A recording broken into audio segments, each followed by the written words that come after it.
now, live at 8.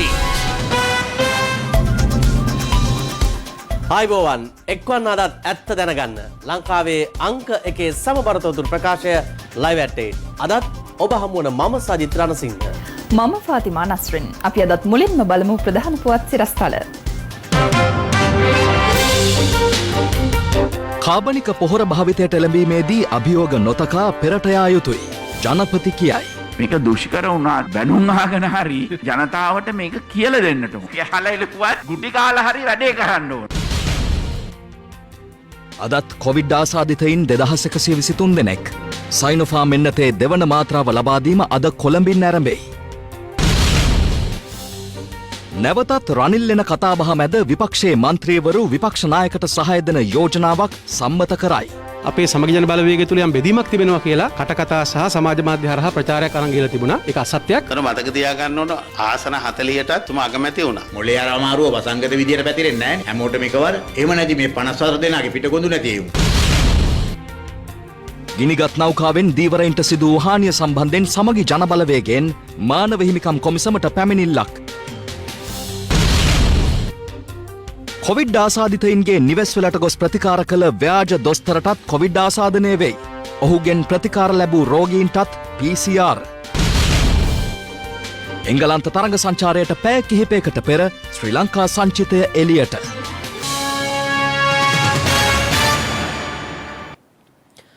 කාබනික පොහොර භාවිතයට එළඹීමේදී පැමිණෙන අභියෝග නොතකා මහජන නියෝජිතයින් ජනතා සුභසිද්ධිය පිණිස ඉදිරියට යා යුතු බව ජනාධිපති ගෝඨාභය රාජපක්ෂ මහතා පවසනවා. දිස්ත්‍රික් සංවර්ධන කමිටු සභාපතිවරුන් සමග පැවති ඊයේ පෙරවරුවේ ජනාධිපති කාර්යාලයේදී පැවති සාකච්ඡාවකදී ජනාධිපතිවරයා මේ අදහස් පළ කළා. ජනාධිපති ගෝඨාභය රාජපක්ෂ මහතා සහ දිස්ත්‍රික් සංවර්ධන කමිටු සභාපතිවරුන් අතර සාකච්ඡාවක් ඊයේ පෙරවරුවේදී පැවැත්වුණේ ජනාධිපති කාර්යාලයේදී. මෙහිදී ජනාධිපතිවරයා සඳහන් කළේ කාබනික පොහොර භාවිතයට එළඹීමේදී පැමිණෙන අභියෝග නොතකා ඉදිරියට යා යුතු බවයි. මේ තාක් වෙනකන් අපි මේ කන්නවලටත් අවශ්‍ය පෝර ප්‍රමාණය ගෙනල්ලා තියෙන්නේ. දැන් මේ පෝර මෙහි තියෙනවා. මම මේක පටන් ගන්න කිව්වේ එන කන්නේ ඉඳලානේ. මෙතකන් හැම එක්කෙනෙක්ම මේ අවුරුද්දට ගේන්න ඕන පෝර ප්‍රමාණය ගෙනල්ලා. කාබනික පෝර කියන්නේ කම්පෝස්ට් පෝර විතරක් නෙවෙයි. කාබනික පෝර පාවිච්චි කරලා කරන තේ වගාවන් තියෙනවා. ඒවා ඇත්තටම හොඳ මිලකුත් ගන්නවා. මේවා ජනතාව අතරට ගෙනියන්නේ නැහැ. ජනතාවට කියලා දෙන්නේ නැහැ. ඒක තමයි දුෂ්කර කාර්යය. අමාරුකම් තියෙනවා. කරන්න බැරි දෙයක් නෙවෙයි. දැන් මේක හොඳ දෙයක් නේ. ලෝකෙම පිළිගත්ත අපේ ඉදිරි පරම්පරාව වෙනුවෙන් අපි ආයුතු තැන මෙතන. ඉතින් අපි ඒකට මේක දුෂ්කර වුණාට බැනුම් අහගෙන හරි ජනතාවට මේක කියලා දෙන්නට ඕන. මේක මගේ මේ හදිසි තීරණයක් නෙවෙයි. මේක අපේ සෞභාග්‍ය දැක්මේ පැහැදිලිවම කියලා තියෙනවා. මෙතෙන්ට යන්නේ කියලා. අයවැයේදී මේක පැහැදිලිවම කිව්වා අපි මෙතෙන්ට යන්නේ කියලා. මම මේක තීරණයක් අරන් තියෙනවා. මේක රටට විතරක් නෙවෙයි ලෝකෙටම හොඳ තීරණයක්. නරක දෙයක් නම් මට අවශ්‍ය නැහැ. ඒක හොඳ දෙයක්. යහලා ඉලකුවත් ගුටි කාලා හරි වැඩේ කරන්න ඕන. රසායනික පොහොර භාවිතය රට තුළ තහනම් කිරීමට ගත් තීරණය දේශපාලනීකරණය කිරීමෙන් වළකින ලෙස කෘෂිකර්ම අමාත්‍ය මහින්දානන්ද අලුත්ගමගේ මහතා අද පාර්ලිමේන්තුවේදී විපක්ෂයෙන් ඉල්ලා සිටියා. ඔහු අවධාරණය කළේ මෙය ජනපතිතුමන් රට වෙනුවෙන් ගත් ඓතිහාසික තීන්දුවක් බවයි. අපේ අය හිතාගෙන ඉන්නේ මේ කෘෂිකාර්මාන්තය සඳහා රසායනික පොහොර පමණයි භාවිතා කළ යුත්තේ කියලා. රසායනිකද කාබනිකද කියන එක නෙවෙයි. ශාකයට අවශ්‍ය පෝෂ්‍ය ලබා දීම තමයි අපි කළ යුත්තේ කරු කතානායකතුමනි. ඒ නිසා ඒක කාබනිකෙන් ලැබුණත් ඒක රසායනිකෙන් ලැබුණත් ශාකයට අවශ්‍ය පෝෂ්‍ය ගුණය ලබා දෙනවා නම් ඒක තමයි අපි ලබා දෙන්න ඕනේ. මේ සාර්ථක ව්‍යායාමය ක්‍රියාත්මක කිරීමට කෘෂිකර්ම අමාත්‍යාංශ රජයේ හැටියට මේ අභියෝගය අපි බාර ගන්න සූදානම්. මේක දේශපාලනීකරණය කරන්න එපා. මේ පිළිබඳව කවුරුත් දේශපාලනීකරණය කරන්න යන්නේ නැහැ. ගෝවීන් තමයි මේකට විරුද්ධත්වය ප්‍රකාශ කරලා තියෙන්නේ. පොහොර බෙදා හැරීමට විරෝධයක් මිස කාබනික පොහොර වලට විරුද්ධයි කියලා කවුරුත් කියන්නේ නැහැ කියන එක ඔබතුමාට කියන්න ඕනේ. ඒක අපි පිළිගන්න ඕනේ. අපි කියන්නේ මේක හොඳ ප්‍රතිපත්තියක් වෙන්න පුළුවන්. නමුත් ප්‍රායෝගිකව බලන්න ඕනේ. ගහින් ගෙඩියෙන්න වගේ රසායනික පොහොර දානම් කරාම ඒ කර්මාන්තයේ සම්පූර්ණයෙන්ම අර්බුදයකට ගිහින් තියෙනවා. අපේ ඉතිහාසයේ මුතුන් මිත්තෝ රසායනික පොහොර කාර්යෝ නෙමෙයි. රසායනික පොහොර වලින් යපුණා නෙමෙයි අපේ කෘෂිකර්මාන්තය. අපරදිගට පෙරදිගට රටවලට කෘෂිකර්මාන්තයේ ජයග්‍රහණ බුරුමයට මියන්මාරයට සහල් යාපු රට අපි පෙරදිග දාන්නේ අගාරය. ඒ පාරම්පරික සම්ප්‍රදායික දැනුම් පද්ධතිය බිඳවට්ටලා ලෝකෙට හෝ මේ රටට ගමනක් ඇත්තේ නැත. ආණ්ඩුවට දේශීයත්වයම දක්වන සල්ලි නැතුණා. පොහොර සානාධාරය නිකන් දෙනවා කිව්වනේ. රසායනික පොහොර දැන් සල්ලි නැති නිසා දේශීයත්වය. අපි ඔබට කියන්න ඕනේ මේක හදිසියේ ගත්ත තීන්දුවක් නෙවෙයි. ඔබතුමාලා බලන්න ගෝඨාභය රාජපක්ෂ ජනාධිපතිතුමාගේ 2019 සෞභාග්‍ය දැක්ම ප්‍රතිපත්ති ප්‍රකාශය. මේක සැලසුම් කරලා අපේ සෞභාග්‍ය දැක්මේ ඉඳලා තිබුණ දෙයක්. ලෝකේ කොහෙවත් 100% කාබනික පොහොර පාවිච්චි කරන්නේ නැහැ. අද මේ රටේ ආහාරයක් ආවොත් කෘෂිකාර්ම අමාත්‍යතුමාත් කියන්න ඕන.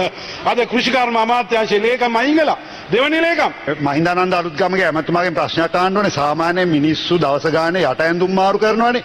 ඔබතුමාගේ ලේකම් මාරු කරනවා. ඇයි ඒ? ඔබතුමාගේ ඔය කියන ඇඳුම රනිල් වික්‍රමසිංහ මහත්තයා ඇමති කාලේ ඉඳදී ගැලෙව්වා. ඔබතුමා දන්නෙත් නැහැ. මතකද? මගේ ගෙදරට ඇවිල්ලා කිව්වා කැබිනට් පේපර් එක දානවා මම දන්නේ නැහැ. ඒ නිසා රනිල් වික්‍රමසිංහ මහත්තයා ඔබතුමාව පක්ෂයේ මහලේකම් හැටියට තමුන්නාසේව නිර්වස්ත්‍ර කරා. දැන් ඊයේ සමාජ මාධ්‍යවල යනවා කැබිනට් එකේ තීන්දුවක් අරන් තිනවා කියලා මිලියන 800කට ප්‍රචාරණ ව්‍යාපෘතියක් ආරම්භ කරන්න එක්තරා පුද්ගලයන් දෙන්නෙකුට දෙන්න යනවා කාබනික පොහොර ප්‍රමෝට් කරන්න. මේක ඇත්තද කියලා ඔබතුමා පැහැදිලි කරන්න. මමත් දැක්කා සෝෂල් මීඩියා එකේ ඒක සම්පූර්ණ බොරුවක්. කිසිම වෙන් කරලත් නැහැ කාටවත් දීලත් නැහැ.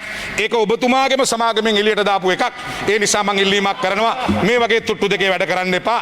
මනුෂ්‍ය නානායක්කාර മന്ത്രിතුමා ඔබතුමාගේ තන ඔක්කොම අපි අඳුරගෙන තියෙන්නේ. වැඩ කරන අයත් දන්නවා, පඩි ගෙවන තැනත් දන්නවා. ඒ නිසා හෙට අනිද්දා පනත යටදී ඔබතුමාට විරුද්ධවත් කටයුතු කරන්න වෙයි.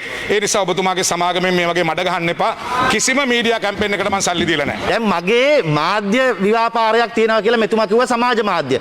මගේ කිසිම සමාජ මාධ්‍ය ව්‍යාපාරයක් නැහැ. මම අහන්නේ ඔබතුමා පැහැදිලි කරලා කියන්න. මට එහෙම මීඩියා කම්පැනියක් තියෙනවා නම් ඔබතුමා පැහැදිලි කරලා කියන්න. නැත්තම් ඉස්සර නයි නමයි ඔක්කොම කියන්නද? සියල්ල කියන්නද? පොඩ්ඩක් පනත සම්මත වෙනකම් පොඩ්ඩක් ඉන්න.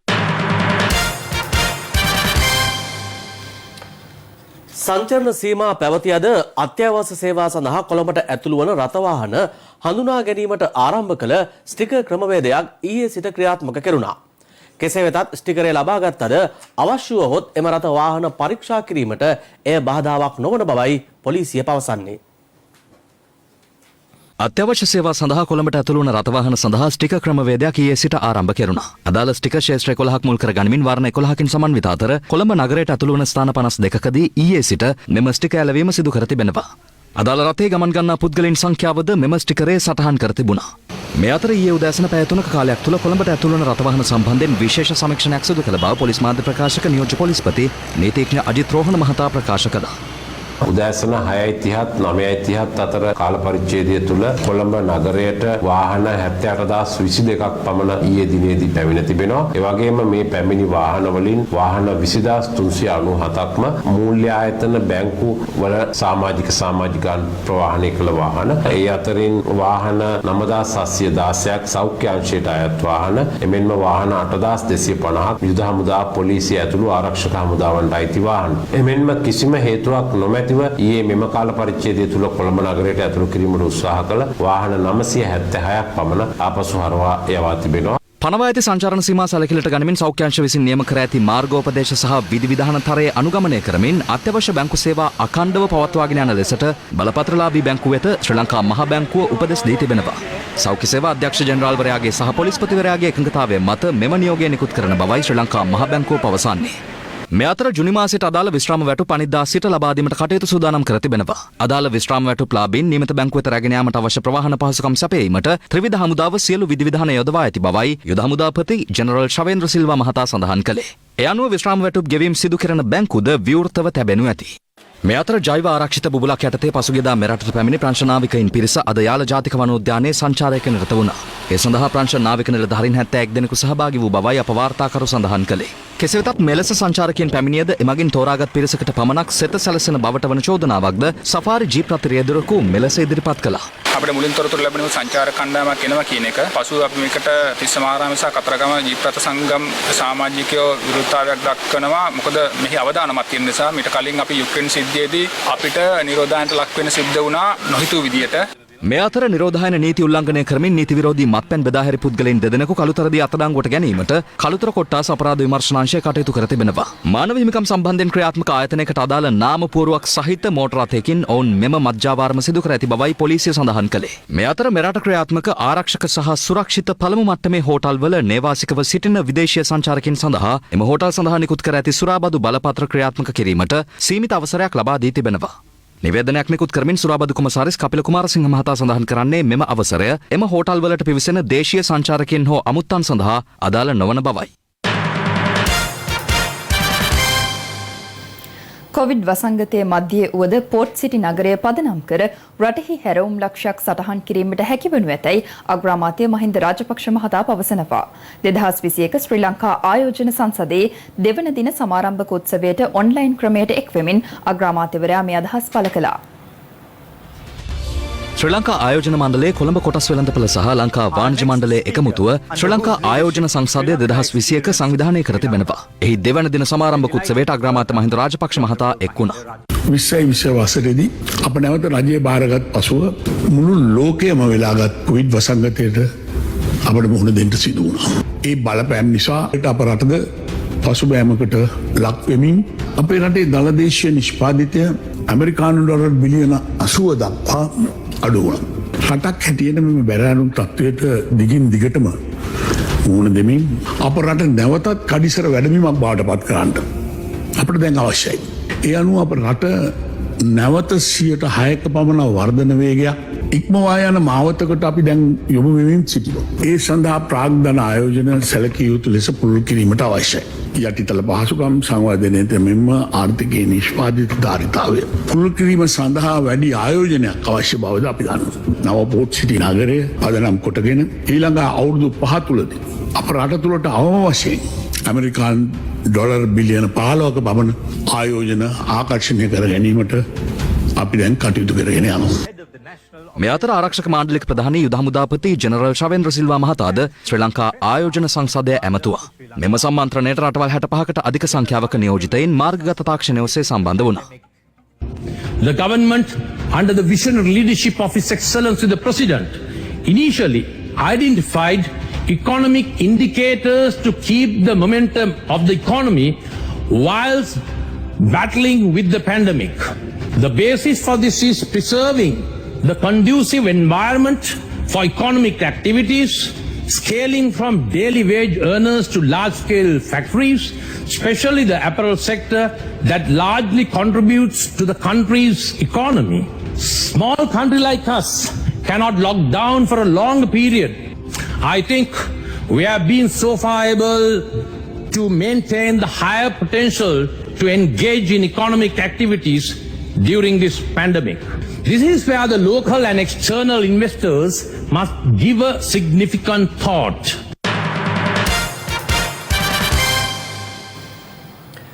විපක්ෂ නායක සජිත් ප්‍රේමදාස මහතාට විශ්වාසය පළ කිරීමේ යෝජනාවක් ඊයේ පැවති සමගි ජනබලවේගයේ පාර්ලිමේන්තු කණ්ඩායම් රැස්වීමේදී සම්මත වී තිබෙනවා.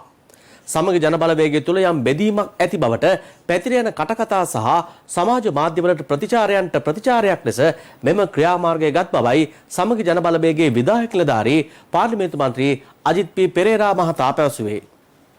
එක්සත් ජාතික පක්ෂ නායක රනිල් වික්‍රමසිංහ මහතා ජාතික ලැයිස්තු මන්ත්‍රීවරයෙකු ලෙස නුදුරේදීම දිවුරුම් දීමෙන් පසු සමගි ජනබලවේගයේ කොටසක් ඔහුට සහාය පළ කරන බවට පසුගිය දින කිහිපෙදී වාර්තා වුණා. ඒ පිළිබඳ කටකතා සහ සමාජ මාධ්‍යවල විවිධ ප්‍රචාරයන් පළ වූ අතර ඊයේ පැවති සමගි ජනබලවේගයේ පාර්ලිමේන්තු කණ්ඩායම් රැස්වීමේදී මේ පිළිබඳව අවධානය යොමු වුණා. සජිත් ප්‍රේමදාස මහතා රෝහල් ගතව ප්‍රතිකාර ලබන බැවින් මෙම සාකච්ඡාව පවත්වා ඇත්තේ විපක්ෂයේ සංවිධායක පාර්ලිමේන්තු මන්ත්‍රී ලක්ෂ්මන් කිරියල්ල මහතාගේ ප්‍රධානත්වයෙන්. එහිදී සමගි ජනබලවේගයේ මන්ත්‍රීවරුන් සහ සෙසු පක්ෂ නියෝජනය කරන මන්ත්‍රීවරුන් විපක්ෂ නායකවරයා ලෙස සජිත් ප්‍රේමදාස මහතාට විශ්වාසය පළ කිරීම සඳහා වූ යෝජනාවක් සම්මත කරගත් බවයි පාර්ලිමේන්තු මන්ත්‍රී අජිත් පී පෙරේරා මහතා පැවසුවේ. අපේ සමගි ජන බලවේගය තුළ යම් බෙදීමක් තිබෙනවා කියලා කටකතා සහ සමාජ මාධ්‍ය හරහා ප්‍රචාරයක් අරන් ගිහලා තිබුණා. ඒක අසත්‍යයක්. එය රටට පෙන්වන්න අවශ්‍ය නිසා තමයි අපි පක්ෂය තුළ සිටින සියලුම පක්ෂ නායකයන්ගේ එකගතාවෙන් මේ යෝජනාව සම්මත කරලා අපේ තිබෙන එකමුතුකම රටට පෙන්වුම් කරේ. ආද්‍ර බලවතුමයි පාර්ටි චම්පිකා මහත්වරයා මේකට සදවත් තිබ්බා. නෑ එහෙම එකක් නෙවෙයි. එතුමත් ඊයේ බොහොම ඍජුව සජිත් ප්‍රේමදාස මහතුමාට සහාය පළ කරා. මේ වර්ෂයේ හොඳම විහිළුව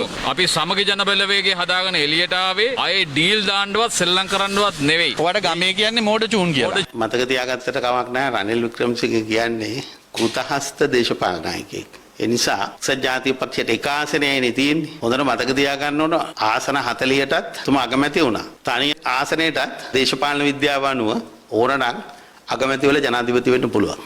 මොලේ අර අමාරුව වසංගත විදියට පැතිරෙන්නේ නැහැ නේ. හැමෝටම එකවර. එහෙම නැති මේ 54 දෙනාගේ පිටකොඳු නැති එවුන් වෙන්න ඕනේ. මෙච්චර කල් මේ අපිව දේශපාලනයේ අගාධයකට ගෙනිච්ච මිනිස්සයාට නැවත නායකත්වය දෙන්න තරම් ඔළුවේ අමාරුවක් තියෙන කට්ටිය මේකේ ඉන්නවා කියලා දිතන්නේ. එතුමා එන්න මෙහාට. ඇවිල්ලා අපිත් එක්ක එක්කවෙලා වැඩ කරන්න. ඒකාබද්ධ විපක්ෂයක් ගොඩනගන්න එන්න. හොඳේ නායකත්ව කතා කරන්න එපා. නායකත්වය දැන් බිහි වෙලා ඉවරයි. මේ අතර අද පාර්ලිමේන්තුවේදීද මේ පිළිබඳව සාකච්ඡාවට ලක් වුණා. මම දන්නේ රනිල් වික්‍රමසිංහ මහත්තයා පාර්ලිමේන්තුවට එනවා කියලා කිව්වහම මේ සමහර අයට මේ මොලේ විකාර වෙලාද කියලා. දැන් අද ඇහුවොත් එහෙම විපක්ෂ නායකවරයා වෙනවට කැමති රනිල් වික්‍රමසිංහ මහත්තයාද සජිත් ප්‍රේමදාස මහත්තයාද කිව්වොත් ඔබතුමාට උත්තරයක් නැහැ. ඔබතුමාට උත්තරයක් නැහැ. අපි මේ යෝජනාවක් සම්මත කරුවා මුළු පාර්ලිමේන්තු කණ්ඩායමම. මේ සජිත් ප්‍රේමදාස මැතිතුමා කෙරේ අසීමිත විශ්වාසයක් තියෙනවා කියලා අපි යෝජනාවක් සම්මත කරුවා. ගරු කතානායකතුමනි ඒ තරම් සැකයක් තියෙන ඉඳ තමයි මෙයා යෝජනා කර ඉඳලා තියෙන්නේ. ඔබතුමාගේ යෝජනා අපි දැක්කනේ. හැබැයි චම්පික රණවගලයකට විරුද්ධයිනේ. COVID-19 ආසාදනය වූ රෝගීන් 2123 දෙනෙක් අද පස්වරුව වන විට මෙරටින් හඳුනාගත්තා. ඒ අනුව මෙරටින් වාර්තා වන සමස්ත ආසාදිතයින්ගේ සංඛ්‍යාව 2,10,000 ඉක්මවා ගියා. මේ අතර COVID-19 ව්‍යාප්තිය පාලනය සඳහා එන්නත් කරන වැඩසටහන අද දිවයිනේ තවත් දිස්ත්‍රික්ක කිහිපයකදී ආරම්භ කෙරුණා. එමෙන්ම සයිනෝෆාම් එන්නතේ දෙවැනි මාත්‍රාව ලබා දීමද අද සිට ආරම්භ කිරීමට පියවරගෙන තිබෙනවා. COVID-19 ව්‍යාප්තියේ දෙඩි අවධානමකට ලක්ව තිබූ බස්නාහිර පළාත මුල් කරගනිමින් මෙරට එන්නත් කරන වැඩසටහන ආරම්භ කෙරුණා. පසුවෙම වැඩසටහන මහනුවර දිස්ත්‍රික්කයේ තුලද ක්‍රියාත්මක කිරීමට පියවර ගත් අතර අද සිට තවත් දිස්ත්‍රික්ක කිහිපයකදීම එන්නත් කරන වැඩසටහන ආරම්භ කළා. ඒ අනුව අනුරාධපුර, පොළොන්නරුව, අම්පාර, මාතලේ, මඩකලපුව සහ හම්බන්තොට ඇතුළු දිස්ත්‍රික්ක කිහිපයකදීම එන්නත්කරණය සිදු කෙරුණා. එහිදී වයස අවුරුදු 60ට වැඩි පුද්ගලයින්ට එන්නත් ලබා දීමට සෞඛ්‍ය අංශ පියවරගෙන තිබුණා. විරකැටිය ප්‍රදේශයේ පැවති එන්නත් කරන වැඩසටහනකට එක්වෙමින් අමාත්‍ය නාමල් රාජපක්ෂ මහතා සඳහන් කළේ අද දිනේදී දිස්ත්‍රික් 8කදී එන්නත් කරන වැඩසටහන ආරම්භ කළ බවයි. මේ කාටද දෙන්නේ කොතනද දෙන්නේ කියන කාරණේ තීන්දුව කරන්නේ සෞඛ්‍ය අමාත්‍යාංශය. ඔවුන් තීන්දුව කරාට පස්සේ අපි කරන්නේ ඒ සඳහා අවශ්‍ය පහසුකම් ටික සලසලා දෙනවා මේ ඉතාමත් සාර්ථකව ක්‍රියාත්මක කරගන්න. මේ අතර සයිනෝෆාම් එන්නතේ දෙවන මාත්‍රාව ලබා දීමද අද සිට ප්‍රදේශ කිහිපයකදීම ආරම්භ කිරීමට පියවරගෙන තිබෙනවා. කොළඹ මහනගර සභා බල ප්‍රදේශයේ සයිනෝෆාම් එන්නතේ දෙවන මාත්‍රාව ලබා දීම ජින්තුපිටිය සෞඛ්‍ය වෛද්‍ය නිලධාරී කොට්ටාශයෙන් අද ආරම්භ කෙරුණා. එහිදී පළමු මාත්‍රාව ලබාගත් පුද්ගලයන් දෙවනි මාත්‍රාව ලබා ගැනීම සම්බන්ධයෙන් ජංගම දුරකථන කෙටි පණිවිඩයක් මගින් දැනුම් දීමට පියවරගෙන තිබුණා. දෙවන මාත්‍රාව හරියටම පළවෙනි මාත්‍රාව ලබා දීලා මාසයක් තුල ලබා දීමට කටයුතු සූදානම් කරලා තිබෙනවා. මෙතර සයිනෝෆාම් එන්නත් මාත්‍රා මිලියනයක් රැගත් ගුවන් යානයක් බීජිං නුවර සිට හෙට පෙරවරුවේ මෙරටට පැමිණෙන බව රාජ්‍ය අමාත්‍ය මහාචාර්ය චන්න ජයසුමන මහතා පවසනවා. ඒ වගේම මේ සිකුරාදා දිනේ රුසියානු ස්පුට්නික් එන්නත් 65000ක් අපිට ලැබෙනවා. ඒ 65000න් 15000ක් දෙවනි මාත්‍රාව හැටියට දෙන ස්පුට්නික් එන්නත් ඉතිරි 50000 මහනුවර දිස්ත්‍රික්කයේ එන්නත් කරන වැඩපිළිවෙලේ ඉතිරි කොටස සම්පූර්ණ කර ගැනීම සඳහා ලබා දෙන්න අපි බලාපොරොත්තු වෙනවා. ඒ වගේම තමයි විශේෂයෙන් අවධානය යොමු කරපු දෙයක් තමයි 575000කට ආසන්න ප්‍රමාණයක් සිටිනවා AstraZeneca Covishield එන්නත ලබාගත්ත අප අනිවාර්යයෙන්ම අගෝස්තු මාසයට පෙර AstraZeneca එන්නත් උන්ට ලබා දීමට සඳහා කටයුතු යොදනවා කියලා මම මේ ගරු සභාවට දැන් දුන්නේ කැමැති. ඇමරිකා එක්සත් ජනපදයේ අද උදෑසන දැනුම් දුන්නා මොඩර්නා සහ ජොන්සන් ඇන්ඩ් ජොන්සන් වර්ග දෙකෙන් එකක් තමයි අපිට ලබා දෙන්න බලාපොරොත්තු වෙන්නේ කියලා. ඇමරිකා එක්සත් ජනපද ප්‍රධානයක් හැටියට අපිට අනිවාර්යයෙන් මේ මාසය තුල එන්නත් ප්‍රමාණයක් ලැබෙනවා. මේ අතර බද්දේගම ප්‍රාදේශීය සභාවේ කාර්ය මණ්ඩලය සඳහා එන්නත් ලබා නොදීමට විරෝධය පළ කරමින් එහි සේවකීන් සිය සේවාවලින් ඉවත් වී තිබෙනවා. එම සභාවේ සභාපති අනුර නාරංගොඩ මහතා සඳහන් කළේ ඔවුන්ට එන්නත ලබා නොදී පිටපළාත් වලින් පැමිණි පුද්ගලයින්ට එන්නත් ලබා දීමට සෞඛ්‍ය අංශ පියවරගෙන ඇති බවයි. දැන් මේ වෙනකොට අපිට ආරංචිවල තියෙන ඊයේ වෙනකොට පිටතින් එන විශේෂයෙන්ම කොළඹ ප්‍රදේශයෙන් එන යාළුවන්ට පවා මේ එන්නත ලබා දෙන්න කටයුතු කරලා තියෙන මේ සෞඛ්‍ය අංශයන් තුලින් ඔය කියන වාර්තා වුණු ආකාරයේ මාර්ගෝපදේශ වලින් ඔබට ගිය ක්‍රියාවලියක් සිද්ධ වෙලා තියෙනවනම් ඒ අවශ්‍ය කරන අයට සම්බන්ධයෙන් කටයුතු අනිවාර්යයෙන්ම කරනවා ඇති. මේ වන විට මෙරට එන්නත් වර්ග 3ක් භාවිතා කරන අතර ඊයේ දිනේ වන විට කොවිෂීල්ඩ් එන්නතේ මාත්‍රා 9,25,242ක් පළමු මාත්‍රාව ලෙස 3,53,789ක් දෙවන මාත්‍රාව ලෙසත් ලබා දී දී තිබුණා. එමෙන්ම සයිනෝෆාර්ම් එන්නතේ මාත්‍රා 9,89,574ක් පළමු මාත්‍රාව ලෙස ලබා දී ඇති අතර ස්පුට්නික් V එන්නතේ මාත්‍රා 64,986ක් පළමු මාත්‍රාව ලෙස ලබා දී තිබෙනවා. ඉතින් මේ විදිහට මම හිතන්නේ ජූලි මාසයේ වෙන විට අපේ එන්නත් කරන්නේ මීටත් වඩා වේගවත් වෙනවා. ජනාධිපතිතුමා අපිට කියලා තියෙන්නේ මේ අවුරුදු ඉවර වෙන විට මේ රටේ සියලුම දෙනාට එන්නත ලබා දෙනවා කියලා. ඒක තමයි අවසාන විසඳුම වෙන්නේ. මේ අතර COVID-19 ආසාදනීය වූ රෝගීන් 2646 දෙනෙකු ඊයේ මෙරටින් වාර්තා වූ බව COVID-19 පැතිරීම වැළැක්වීමේ ජාතික ක්‍රියාන්විත මධ්‍යස්ථානය සඳහන් කළා.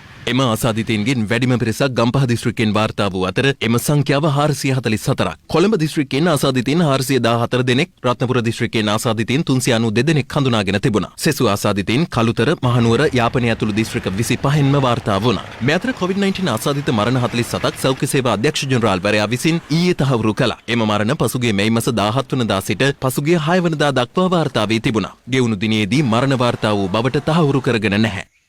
මේ වෙනකොට අපි මේ සම්බන්ධයෙන් මේ දත්ත සම්බන්ධයෙන් විශ්ලේෂණයක් කරලා බැලුවා. දිනකට ආසන්න වශයෙන් මිය යනවා 38ක්. මේක ඉතාමත්ම බැරෑරුම්කාරී තත්ත්වයක්. මේ අතර COVID-19 ආසාදිතයින් 7 දෙනෙකු හමුවීමත් සමග හෝමාගම විවිධ සේවා සමුපකාර සමිතියට අයත් දියගම මල් ශාලාවද తాවකාලිකව වසා දැමීමට පියවරගෙන තිබෙනවා. සෞඛ්‍ය අංශ සඳහන් කළේ කල්මනාකාරවරයා ඇතුළු එහි සේවකින් 7 දෙනෙකුට එලෙස වෛරසය ආසාදනය වී තිබූ බවයි. බගවන්තලාව සෞඛ්‍ය වෛද්‍ය නිලධාරී කොට්ටාශයෙන්ද තවත් ආසාදිතයින් 46 දෙනෙකු හඳුනාගෙන තිබෙනවා. සෞඛ්‍ය අංශ සඳහන් කළේ දැනට හුදකලා කර ඇති ප්‍රදේශවලින් එම ආසාදිතයින් හඳුනාගත් බවයි. මේ අතර ගම්පහ වැරැල්ලවත්ත ප්‍රදේශයේ ඇඳන් 2500කින් සමන්විත ප්‍රතිකාර මධ්‍යස්ථානයේ පළමු අදියර අද රෝගීන් සඳහා වෙන් කෙරුණා. ඒ අනුව පළමු අදියර යටතේ රෝගීන් 750 දෙනෙකුට පහසුකම් සැලසෙනවා. රෝහල් ප්‍රතිකාර ලැබිය යුතු අය ඉන්න රෝගීන්ගෙන් 120ක් පමණ. නමුත් අපි සියලු දෙනාම රෝහල් ගත කිරීමට තව වෙනතුරුත් කටයුතු කරගෙන යනවා. ඒ නිසා ඒ අය ප්‍රතිකාර කිරීම සඳහා තමයි මේ ප්‍රතිකාර මධ්‍යස්ථාන අපි ඇති කරමින් යන්නේ. මේ අතර සෞඛ්‍ය අංශ සඳහා ප්‍රමාණවත් පහසුකම් නොමැති බව සහ තවත් ගැටලු කිහිපයක් මුල් කරගනිමින් බදුල්ල පළාත් මහ රෝහලේ කාර්ය මණ්ඩලයේ පිරිසක් අද එම රෝහල ඉදිරිපිටදී විරෝධතාවයක නිරත වුණා. සෞඛ්‍යයට අදාළ අවම පහසුකම්වත් මේ වෙනකොට සපයන්නේ නැහැ. සේවකයන්ට අදාළ අවම පහසුකම්, ඔවුන්ට අවශ්‍ය ආරක්ෂාව, මුඛාවරණ, ආරක්ෂිත ඇඳුම් දෙන්නම් කවට තාම මේ වෙනතුරු ලැබිලා නැහැ. This is Live at 8. ලෝක සාගර දිනය අදට යෙදී තිබෙනවා. මෙවර ලෝක සාගර දිනයේදී ලක්වාසීන්ට මේ දිනය සිහිපත් කිරීමට සිදු ඇත්තේ කොළඹ වරායට ආසන්නයේදී ගෙනගත් නෞකාව හේතුවෙන් සාගර පද්ධතියට හානියක් සිදු වෙමින් නැති පසුබිමකයි. සාගර පද්ධතිය සහ එහි වෙසෙන මුහුදු ජීවීන් රැක ගැනීම සඳහා කොතෙක් ව්‍යාපෘති ආරම්භ කෙරුණද මෙවැනි අනපේක්ෂිත විනාශයන් වලින් එය රැක ගැනීමට අවශ්‍ය ක්‍රියාමාර්ග නොගැනීම මේ වන විට සමාජයේ දැඩි කතාබහකට ලක්ව තිබෙනවා. සමුද්‍රීය පරිසරයෙහි වැදගත්කම පිළිබඳව ලෝක ප්‍රජාවට දැනුවත් කිරීම සඳහා එක්සත් ජාතීන්ගේ සංවිධානය විසින් 2009 වසරේ සිට සෑම වසරකම ජූනි 8 වනදා ලෝක සාගර දිනය ලෙස නම් කරනු ලැබුවා. සමුද්‍රීය පරිසරයෙහි මුහුදු ජීවීන්, මුහුදු ජලය මෙන්ම සාගරයෙහි ජීවත් වන සියලුම ජීවීන් එම කලාපයට ඉතා වැදගත් ලෙස සැලකීම සහ ඒවා රැක ගැනීම වෙනුවෙන් කටයුතු දියත් කිරීම සෑම වසරකම ලෝක සාගර දිනයට සමගාමීව සිදුවීම විශේෂත්වයක්. අදට යෙදෙන ලෝක සාගර දිනයට සමගාමීව අග්‍රාමාත්‍ය මහින්ද රාජපක්ෂ මහතා නිවේදනයක් නිකුත් කරමින් පවසන්නේ ඉන්දියන් සාගරයේ මුතු ඇටය ලෙස විරුදාවලිය ලත් අපේ මාතෘභූමියේ පැවැත්ම සහ සුන්දරත්වය වෙනුවෙන් සමුද්‍රීය පරිසර පද්ධතිය ආරක්ෂා කර ගැනීමට පෙළගැසුමු යන්නයි. මේ අතර විපක්ෂ නායක සජිත් ප්‍රේමදාස මහතාද ලෝක සාගර දිනයට නිවේදනයක් නිකුත් කරමින් සඳහන් කරන්නේ අප මුහුදු කලාපය තුළ ඉතිහාසයේ බිහිසුණුම සාගර විනාශයක් සිදු වී ඇති තත්වයක ලෝක සාගර දිනය සැමරීමට සිදු ඇති බවයි. කොළඹ වරායට නාවික සැතපුම් 9.5ක් දුරින් නැංගුරම්ලා තිබියදී එක්ස්ප්‍රස් පර්ල් නෞකාව ගිනිගැනීමට ලක් වූ අතර ගිනිගැනීමත් සමග ඇති වූ පිපිරීම හේතුවෙන් ඒ තුළ තිබූ ප්ලාස්ටික් අපද්‍රව්‍ය මෙන්ම නයිට්‍රික් ඇසිඩ්ද සාගරයට එක් වුණා. මේ හේතුවෙන් එම සාගර කලාපය අපවිත්‍ර වූ අතර නෞකාව මුහුදුබත් වන නිසා නෞකාව තුළ තිබූ දැවිතෙල්ද මුහුදට එක්වීමේ අවධානමක් මතුව තිබෙනවා. කෙසේ වෙතත් අප කළ විමසීමකදී නාවික හමුදා මාධ්‍ය ප්‍රකාශක කපිතාන් ඉන්දික ද සිල්වා මහතා පැවසුවේ නෞකාවේ ඉන්ධන කාන්දුවක් මෙතෙක් දක්නට නොලැබෙන බවයි. එක්ස්ප්‍රස් පර්ල් නෞකාවෙන් විසිරුණු රසායනික අපද්‍රව්‍ය හේතුවෙන් මෙරට මුහුදු තීරයට දැඩි බලපෑම් එල්ල වූ අතර මෙරට එකම කැස්බෑ අභයභූමිය ලෙස සැලකෙන රැකව මුහුදු තීරයටත් ප්ලාස්ටික් අපද්‍රව්‍ය කොටස් ගොඩගසා තිබුණා. මේ අතර ඊයේ මෙන්ම අද දිනේ වන විටත් වාද්දුව, මොරටුව, මීගමුව, පුත්තලම, කොස්ගොඩ ඇතුළු ඇතම් වෙරළ තීරවලට මියගිය කැස්බෑවුන්ගේ සහ ඩොල්ෆින් මත්ස්‍යයන් වැනි මුහුදු ජීවීන් ගොඩගසා සිටි අයුරු ඉන්නේ.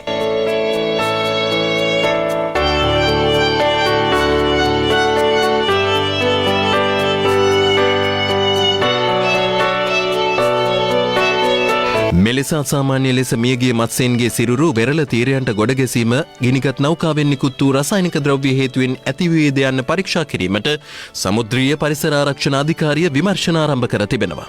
පරිසර වේදීන් පෙන්වා දෙන්නේ මෙලෙස අසාමාන්‍ය ලෙස මත්ස්‍යයන් වෙරළට ගොඩ ගැසීම පිළිබඳ රස පරීක්ෂක දෙපාර්තමේන්තුවේද සහයෝගය සහිතව පරීක්ෂණ ආරම්භ කර යුතු බවයි. මං හිතන්නේ මේ වන විට ඒක රස පරීක්ෂක දෙපාර්තමේන්තුවට යවා තිබෙනවා. හැබැයි අපි විශ්වාස කරන්නේ දවස් 10ක් වගේ කාලයක් ඒකට ගත කිරීම යුක්තිසහගත නැහැ. වහාම මේ සම්බන්ධයෙන් නිවැරදි වාර්තා රටට එළි කරන්න ඉන් නොනැවති මේ සාගරය නැවත ජීවී තත්වයට ගේන්න කළ හැකි සියලු දේවල් කරන්න මැදිහත් වෙන්න කියලා. මෙවන් පසුබිමක ගිනිගත් නෞකාවෙන් මෙරට දීවරින්ගේ මානව හිමිකම් කඩ වී ඇති බව පවසමින් සමගි ජනබලවේගයේ මන්ත්‍රීවරුන් පිරිසක් අද පස්වරුවේ මානව හිමිකම් කොමිසම වෙත පැමිණිල්ලක් ඉදිරිපත් කළා.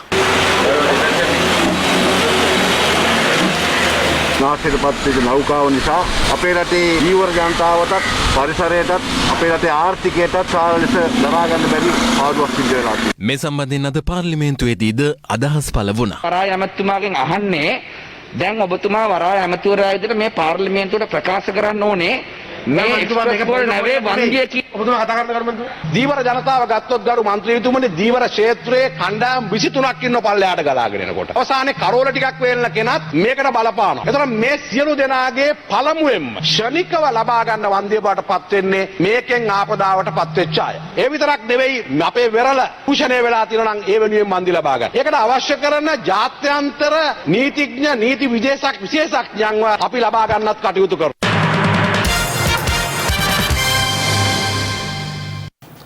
හැමදාමත් අපි වෙනුවෙන් කටයුතු කරන කලාකරුවන් මේ වසංගත කාලේ මොකද කරන්නේ?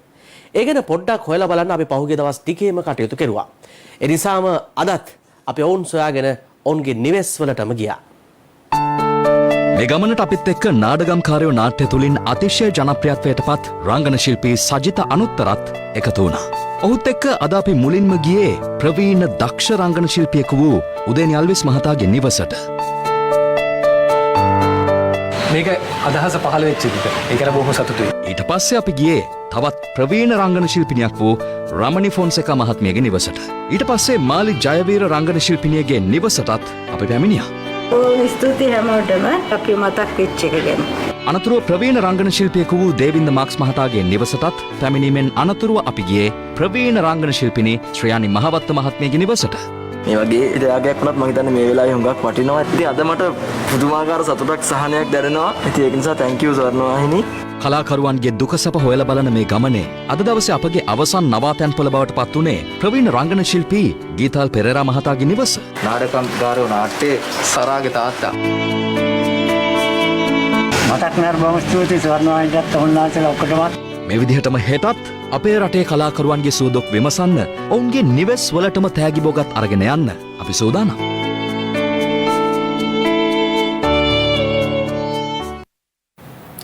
ආందోලනාත්මක උපන්දින සාදයකට එක් වූ නිරූපණ ශිල්පිනී පියුමි හංසමාලි පස්සර නිරෝධායන මධ්‍යස්ථානයකට රැගෙන යන අතරතුර බස් රථය නවත්වා ඔවුන්ට අවශ්‍ය බඩු බාහිරාදිය ගෙන්වා ගැනීමට ඉඩ සලසා දුන් බවට මහජන ආරක්ෂක අමාත්‍ය සරත් වීරසේකර මහතාට විරුද්ධ පාර්ශ්ව වෙතින් චෝදනා එල්ල වනවා.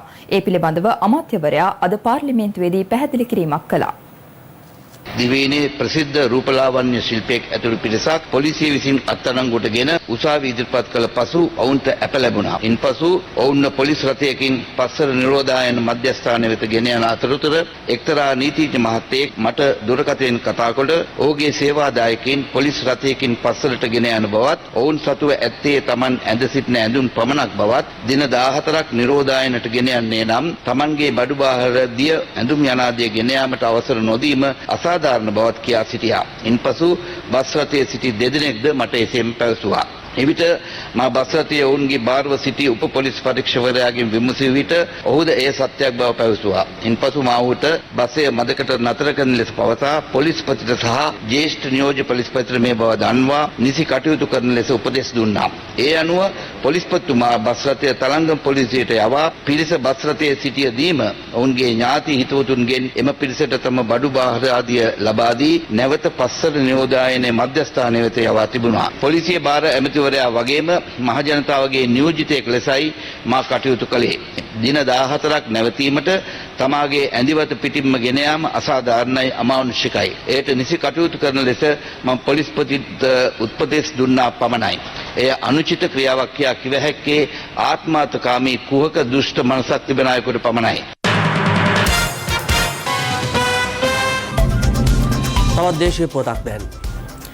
කොරෝනා ආසාදිත පුද්ගලයන්ගේ නිවසටම විත් ප්‍රතිකාර කරන සුදුසුකම් නොලත් වෛද්‍යවරයෙකු නීතියේ රැහැනට හසු කර ගැනීමට කැස්බෑව සෞඛ්‍ය වෛද්‍ය නිලධාරීවරිය කටයුතු කළ ආකාරය අප පසුගියදා ලයිව් ඇට් 8 ප්‍රවෘත්ති ප්‍රකාශයෙන් අනාවරණ කළා.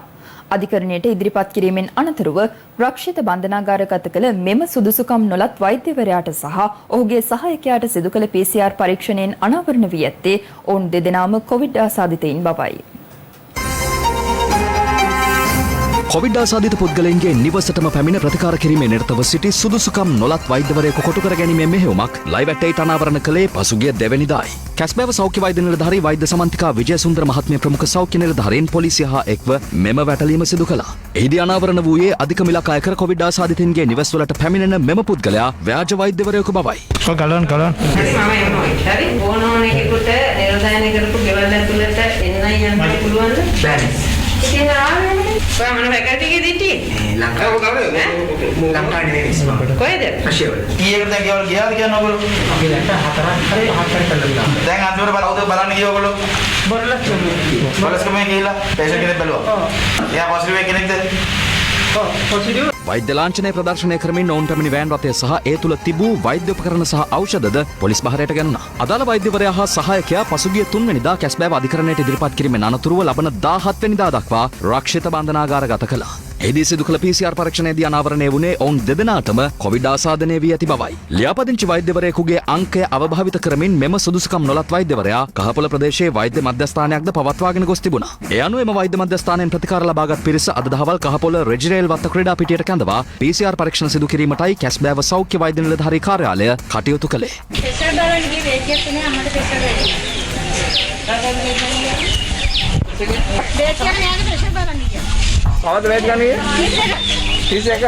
අදාළ සුදුසුකම් නොලත් වෛද්‍යවරයාගේ සහායකයාගේ බිරිඳ සහ දරුවන්ටද මෙහිදී PCR පරීක්ෂණ සිදු කළා. මේ ප්‍රදේශයේ PCR පරීක්ෂණ සිදු කරපු කිහිප දෙනෙකුගෙනුත් අපිට හෙළි වුණා මෙම වෛද්‍ය මධ්‍යස්ථානයෙන් ප්‍රතිකාර අරගත්තු අය කිහිප දෙනෙක් ආසාදිත බවට. ඒ නිසා එම වෛද්‍ය මධ්‍යස්ථානයෙන් පසුගිය සතිය ඇතුළත වගේ ප්‍රතිකාර ලබාගත් 100කට අධික පිරිසකගේ අද දින PCR පරීක්ෂණ සිදු කරනු ලබනවා. දිවයිනේ සියලුම ආර්ථික මධ්‍යස්ථාන අද දිනේ මෙන්ම හෙට දිනේද විවෘතව පවතිනවා. තොග වෙළඳාම් කටයුතු සඳහා පමණක් ආර්ථික මධ්‍යස්ථාන එලෙස විවෘතව තබන ලෙසයි කෘෂිකර්ම රාජ්‍ය අමාත්‍ය ශෂේන්ද්‍ර රාජපක්ෂ මහතා උපදෙස් ලබා දී තිබුණේ. කෙසේ වෙතත් අද දිනේ බඩු මිලෙහි වැඩිවීමක් දක්නට ලැබුණු බවයි එම ආර්ථික මධ්‍යස්ථානයට ගිය අප වාර්තාකරුවන් සඳහන් කළේ.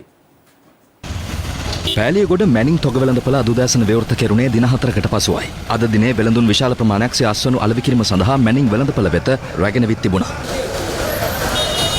කෙසේ වෙතත් එළවලු ලබා ගැනීම සඳහා සැලකිය යුතු වෙළඳුන් ප්‍රමාණයක් පැමිණ නොසිටි බවයි අප වාර්තාකරු පැවසුවේ. අද එළවලු මිල ගණන් ඉහළ මට්ටමක පැවතුණා. වෙනතට වඩා පොඩ්ඩක් අද මිල වැඩි. ලීක්ස් රුපියල් 200ට ගිහිල්ලා තියෙනවා. මිනිස්සුන්ට ඇත්තටම පාලන මිලක් තියෙන්න ඕන මේ වෙලාවේ. මොකද මේ මිනිස්සු අතේ මුදල් නැහැනේ. සෑහෙන අසාධාරණයක් වෙනවා පාරිභෝගිකයන්ට. ගිනි ගණන් බඩු. ජංගම සේවාව කරන්න ඉතාම අපහසුයි. මේක මග හරවා ගන්න පුළුවන් පාරිභෝගික ජනතාවට මිල තවත් අඩුවෙන් දෙන්න පුළුවන් වෙන ක්‍රමය තමයි දින දෙකෙන් දෙකට මැනින් වෙළඳපොළ විවෘත කිරීම. මේ අතර තඹුත්තේගම ඇතුළු ආර්ථික මධ්‍යස්ථාන රැසක් අද දිනේත් විවෘතව පැවතුණා.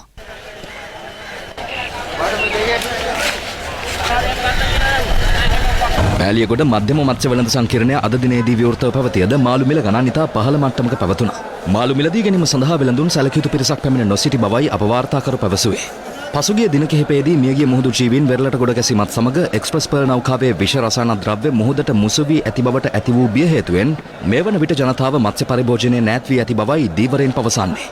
වෙනදටදී මාළු තොග ප්‍රමාණය වැඩිපුර ලැබුණා. ආපු පාරිභෝගික ජනතාව ටිකක් ගොඩක් අඩු වුණා. ඒක නිසා මිල පොඩ පහළ බැස්සා. ඔය නැවේ පෙන්නන සමහර දේවල් නිසා තමයි මේ මාළු මේ මිනිස්සු ගන්න නැත්තේ. මාළු කන්න පුළුවන් සම්පූර්ණයෙන්ම කිසිම අවුලක් නැහැ මේ මමත් මාළුව මේ ගෙදරට අරන් යන්නේ කන්න. එම සැකය දුරු කිරීම සඳහා අද දිනේදී දිවරයින් මත්ස්‍යයින් අමුවෙන් අනුභව කිරීමටද මෙලෙස කටයුතු කළා. මාළු කන්න මාළු වලින් කිසිම ප්‍රශ්නයක් නැහැ. අන්නම අමුවේ මාළු කියලා කාලා පෙන්නන්න.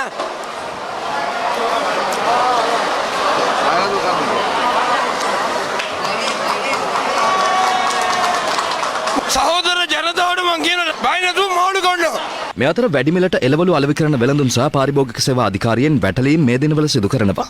වැලිසර ආර්ථික මධ්‍යස්ථානයේ එවැනි වැටලීමක් ඊයේ දිනේදී සිදු කෙරුණා. ආර්ථික මධ්‍යස්ථාන ඈත වුණාට මෙතන මිනිස්සු බඩු ගන්න විත්තියෙන් යහා පැත්ත මෙහාට. හරි එකම ගාන නැති වුණාට මිල රේන්ජ් එකක් දෙන්න. හරි ඒක රුපියල් 10 20 30 උනාට කමක් නැහැ. ඊට වඩා 100ක 150 වෙන්නද. එංගලන්ත සංචාරය සඳහා පිටත් යන ශ්‍රී ලංකා ක්‍රිකට් සංචිතය අද ප්‍රකාශයට පත් කෙරුණා.